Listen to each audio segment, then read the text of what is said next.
shall we begin this sesh? All right. Yes.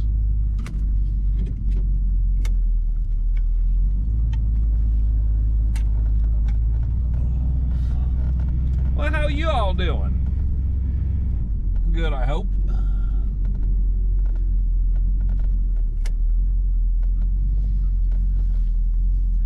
We're just having a little romp around the countryside. Should be fun for y'alls. A few extra camera views. Hopefully that won't disappoint any of you too much. Unlike my parents, who are thoroughly disappointed in me.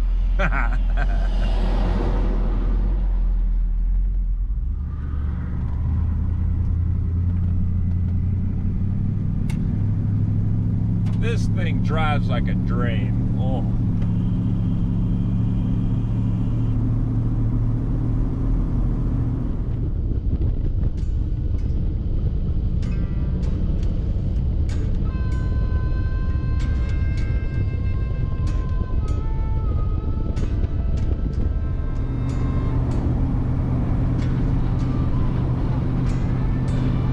Plenty of power, runs like a dream. Right behind you, the gasket on the window is broken, so if you hear a little whistling, that's what's going on. It's not quite your guys' imagination. But honestly, this car is just like any other big land yacht of the 70s. It's long, you're floating on a cloud. Big old cream puff car, I guess you might say. I really don't like vinyl. It gets hot in here, it gets all sticky. You can't breathe. Your skin can't breathe.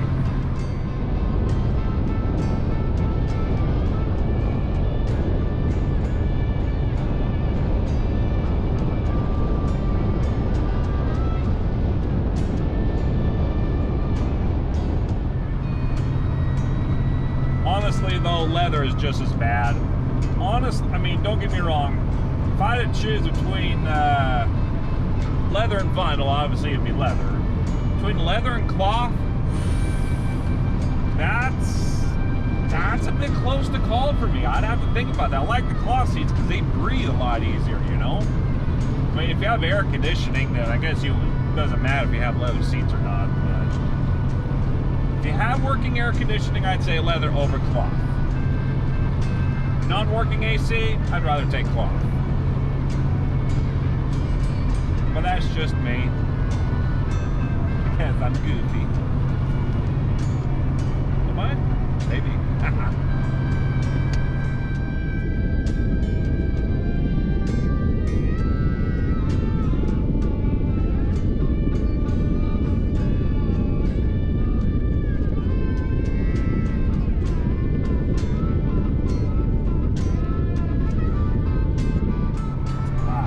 There's no cup holders in this car. Doesn't have every modern convenience. Now, I don't know if you guys can tell this gauge up here. It's a fuel gauge.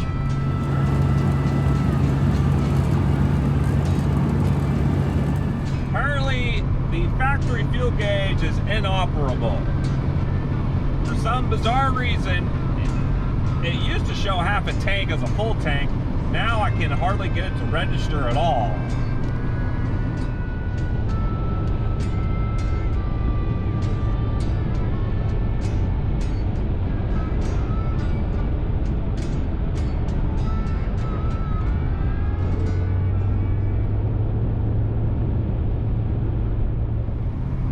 Now fortunately I did test the sending unit and it turned out it was good. It was sending the proper signal ohms of resistance values, 10 ohms and between 10 ohms and 73 ohms.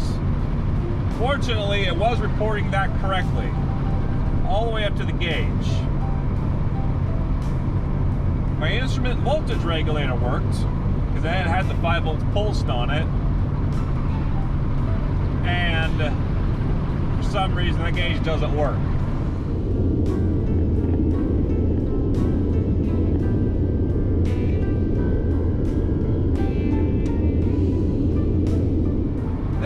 out there want $100+ for a new old stock gauge. I told the owner, no, $30. I'll pick one up on the Amazon website, and this will get you home, and you ferry it home, and then you can figure it out what you're going to do from there.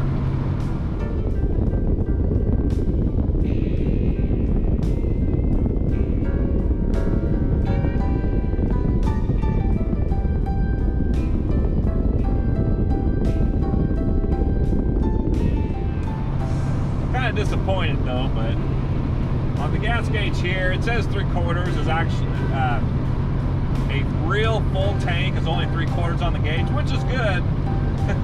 That means the gauge is actually reading less than what it is, meaning you're going to fuel up more, which means in theory you're not going to run out of gas. Unless it was me driving, then we'd still run out of gas.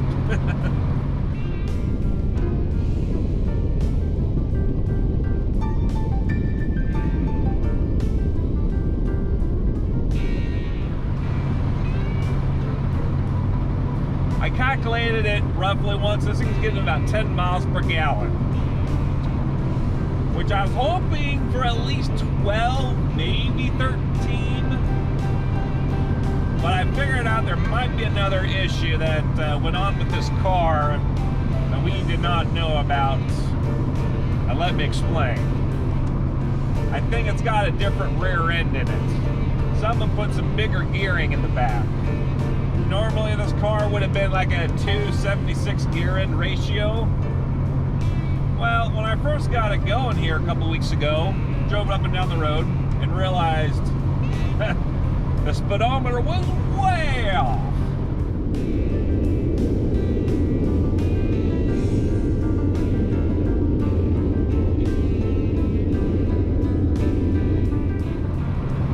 I was doing 55 miles an hour. I look outside, I'm going, we can't be doing much above 30. This is like in town driving. I'm on the highway. What's the deal?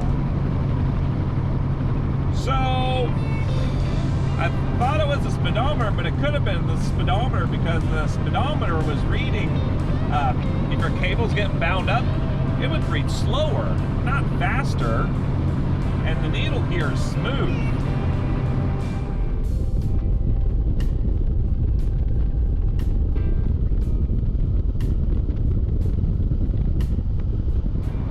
So, with the needle being smooth, I deduced, you know what? I wonder if that rear end is different. And my coworker actually had a good idea on what to look for. He asked me, lug nuts, did this New Yorker have a trailer hitch on it? And I'm thinking to myself, it did have a trailer hitch on it. I'll post some pictures of the bolt holes where the trailer hitch would have gone.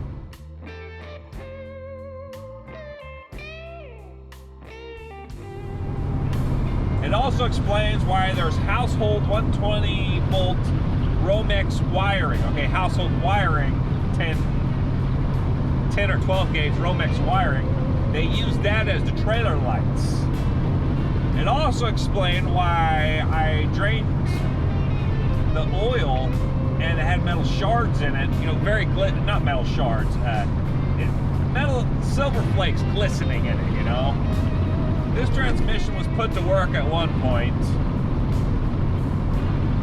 So somebody, I'm going to hypothesize, somebody re-geared it to more of a pulling gear instead of a cruising gear, like maybe a 373, 410 gear ratio, in order to effectively pull more with it. Because it is a 440. I'm in Ford mode again. Because it is a 440 block. You got the big torque flight transmission in here. This call will pull anything. Problem is you don't have brakes and suspension like you would on a pickup, so you still have to be careful. But it should pull quite a decent load. So I'm guessing somebody re-geared it. So I'd be doing 80 miles an hour and indicated, and it'd be 55 miles an hour rear speed. So I'm like, all right, get on the internet. People have it posted up how many teeth for the torque flight, how many teeth, what's your gear ratio, how many teeth you're supposed to have, and each tooth represents 1 to 2 or 3 miles per hour difference. So I did some maths, and so I figured, okay, if this is right, we should be using around the 36 tooth on the speedometer gear drive. I pulled out the old speedometer gear drive and it was 26, okay? And the 26 tooth speedometer drive is factory correct if you had a 276-ish rear end in the back. 273, 276, something like that. Which this car should have had bone stock. So I pulled the 26 tooth out, put the 36 tooth speedometer gear drive in it, set the cam properly because it's I did it off camera. It's kind of got a centric deal to it's nice about these transmissions. They basically accommodate smaller or larger gears without having to swap the internals. It's really nice. Chrysler, you can do that on the fly. Just swap it out in 5 minutes.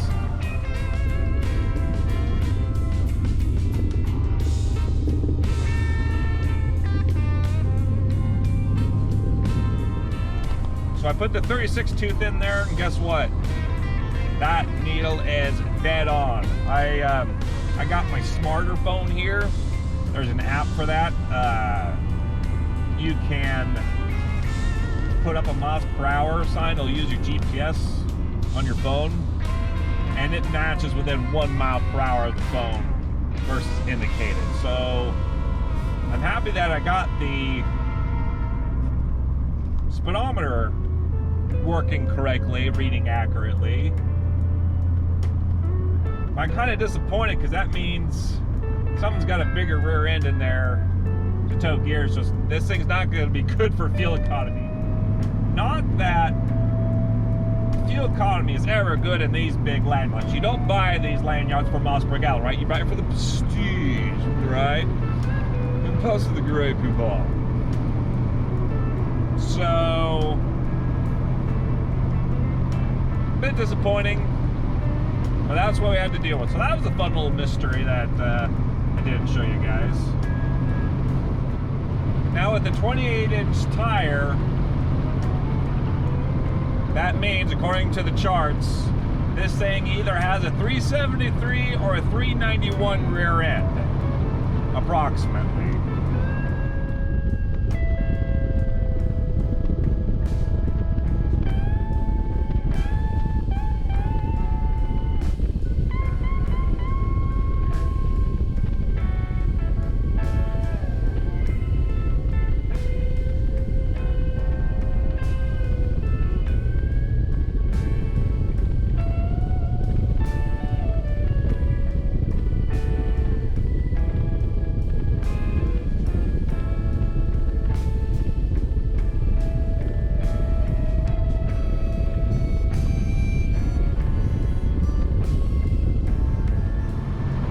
Say when you actually pull up the hills, it just goes.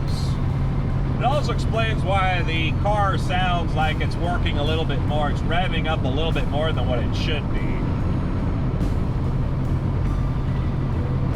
But definitely plenty of pulling power. You're just going to sacrifice top end miles per gallon, but oh well. It makes noise, it's fun, it's luxurious. Gets people to look at it, it's all right. Or what I really like about this car, you can have it tilt up like a grandma, or you can have it riding like this with your fly hoopty. Oh yeah. You also have telescoping wheel. You can lock it here, okay, or you can lock it here. Numerous options for you.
like a dream. Oh, the windows. So 3 out of the 4 windows work. Your guys inside the right side, right rear passenger window does not work. Also, the lumbar support doesn't work either. Well, you got forward and back on the seats, and you only have tilt forward, so I don't dare push the buttons in case it gets stuck, because I haven't been able to tilt it back without hot wiring it temporarily. But trivial. So the one thing about this car, if I was to keep it, I'd definitely put on cruise control. They make aftermarket kits for these old cars. They make a pass-through. You can hook your speedometer on the inside, and then on the outside, or rather on both sides of it, and then there's a little sensor in there. It gives you out pulses per second or pulses per minute, and based upon that, you hook your, comes with a servo, it hooks up to your throttle linkage, and you can actually have cruise control in an old car. We can actually even do it to my service truck one of these days. I really would like that. If I was to keep it, I'd definitely get one of those. Oh yeah. You just float all over the place. Just went over a bump. It's hard to tell with that camera because I got stability on. So when I'm driving down the road, you guys don't see all the time. Well, all in all, love this car. You let go of the steering wheel, pretty much holds straight. It veers a little bit to the right. Otherwise, it's not that bad. And even though the air conditioner doesn't work, it seems like this particular car, the vent down here below, it blows some good air on you. CFM, you know, it's got a lot of wind to it. Really, I'm pleased with that. It's really great. I have to keep the windows rolled up, otherwise I'm really going to be shouting when I got to roll them down and try to talk over the wind noise. Yeah, you roll down the window, very little buffering that actually comes in, all slips by past the cabin windows, which is really nice.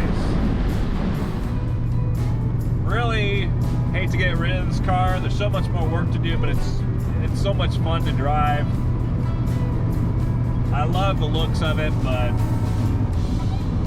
if you were to ask me, I would have tell you, number one, since I'm a Ford, I prefer Lincoln Continentals, Mark 5s, right, late 70s. Those are probably, in my opinion, for Lincolns, the best Lincolns. Now, you got, I mean, Lincoln's made so many cars, but the Mark 5, I really love the Mark 5.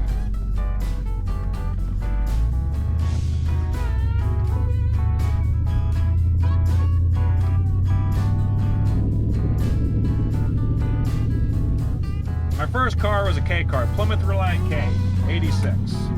Loved that car. That's what saved Chrysler in the 80s. So I have a very soft spot for Mopars.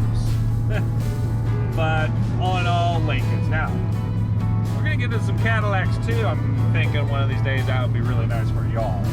That's probably going to be a couple of years down the road. I already have another project already in the shop, getting tearing into that.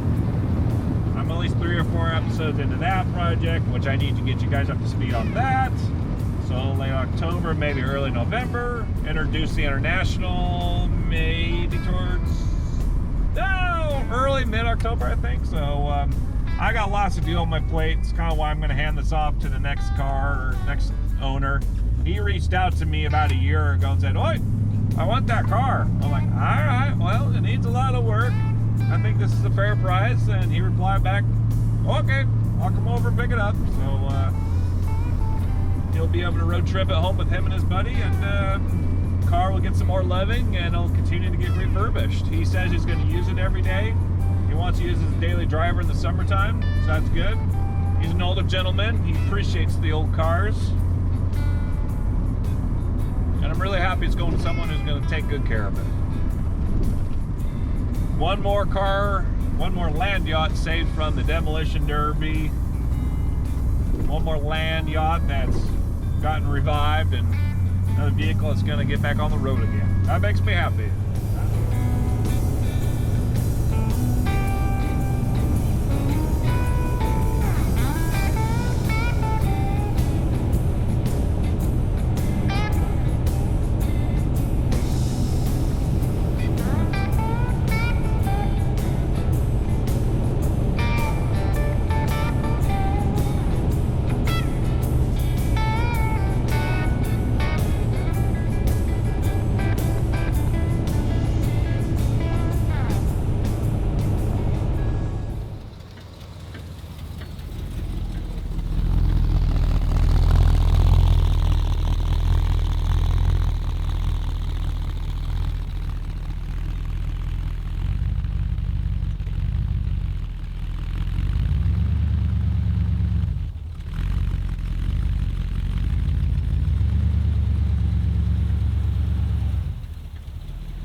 I must say, I'm really going to miss this car. I wish I had more time to get the interior done at the very least, but I will tell you that the new owner is pretty anxious on getting it and making it his own.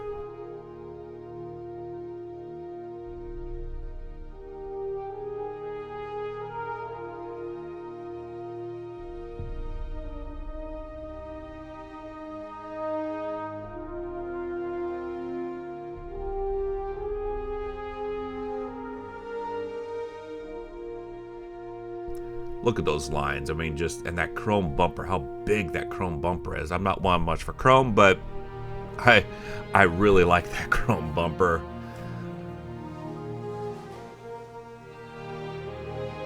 Body lines are straight for the most bit.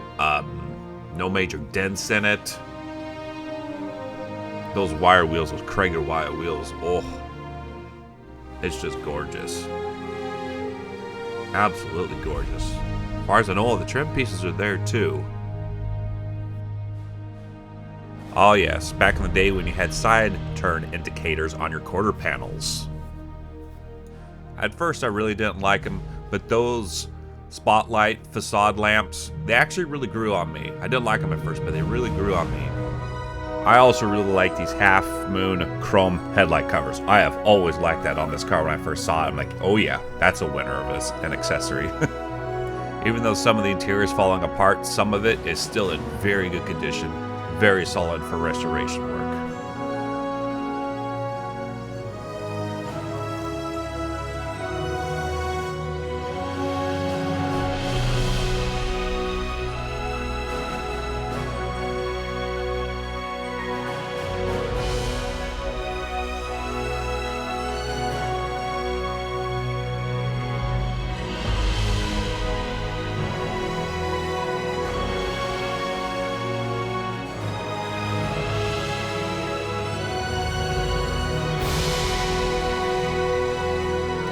Another car that has been rescued from a potential horrible fate and going to a new owner who will appreciate it even more. Thanks for watching. We'll see you guys later.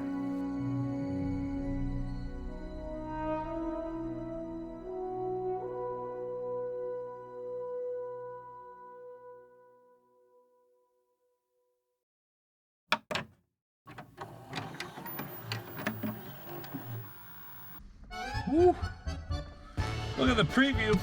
I'm getting fat. That's not good. Oh. Right. If I was to keep this car, the one thing I would like to put on is air conditioning. No. Cruise control.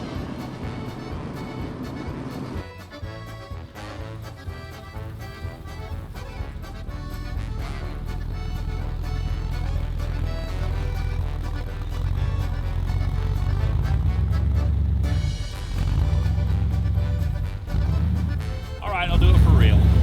Back it up and do it again. Then walk over the camera, try to do some beautiful last minute cinematography. Oh wow, I actually got that pretty darn close lined up in the center of this. Wow, and I was just guessing. That's pretty much dead center. Fabulous, darlings. What are you doing, kidders? This is not even my cat, this is the neighbor's cat. What are you doing, kitty? You on Paw Patrol? Huh? You on Paw Patrol? Okay. I think I got enough zoomed in shot. Oh. At least half moved into it.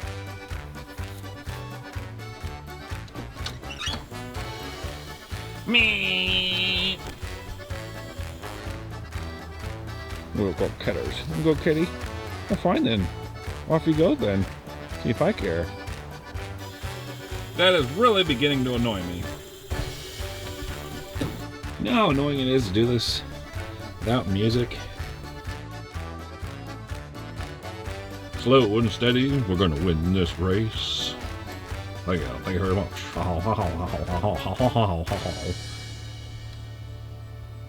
Steady boys, steady.